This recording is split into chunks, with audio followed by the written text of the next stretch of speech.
لم تعد تغريني الدنيا بأكملها، بزخرفها وبريقها، بقصورها وناطحات سحابها. الدنيا ذاتها التي لهث الكثيرون خلفها، فعمروها أكثر مما عمرتها قبلهم، متناسين أنها حطام، وأنها عند الله لا تساوي جناح بعوضة. لم يدركوا يوما أنها ظل زائل لا دوام له، وأن أحدهم فيها كمسافر استظل بشجرة ثم راح وتركها. يؤلمني حقا أن تعمر دار هي إلى زوال، لأني أشعر أن عمرا يسرف حين يشغل بذلك، والله لا يحب المسرفين. ترى كيف لا يشعر أحدنا بحقارتها وهو يودع في كل يوم حبيب أخذه الموت بأمر الله إلى الدار الباقية؟ أهي الغفلة أم طول الأمل أم لذة البقاء في حياة تنتهي عند أول سكرة؟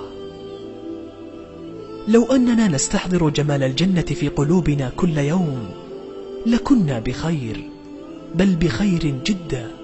لو فعلنا ذلك لسقطت الدنيا من أعيننا، لزهدنا فيها كما لم نزهد من قبل. حقا لم تعد تغريني الدنيا، لم يعد يفعل ذلك سوى الجنة.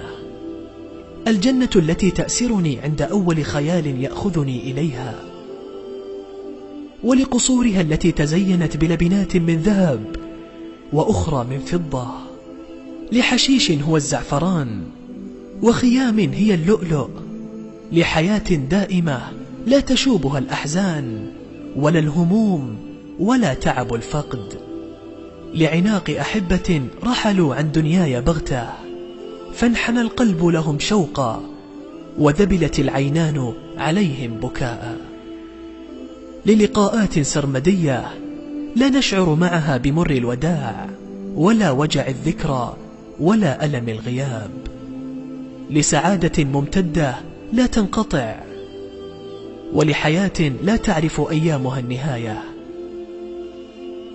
يا الله، وحدها الجنة تحثني ذكراها للعمل، للصلاة، لسجدات السحر، لصيام الهواجر، لذكر الله، لكل شيء يدنيني منها. عزائي وسلوتي أن لها رياضا بيننا، هي في حلق يذكر فيها اسم الله وتتلى فيها آياته، ما رتع فيها أحد إلا من سعادة الجنة أخذ، ومن نعيمها استلذ، ومنها دنا بإذن الله. فإذا مررتم بها يا صحب فارتعوا، عسى أن يكون ملتقانا في الجنة. بقلم الزهراء سعود.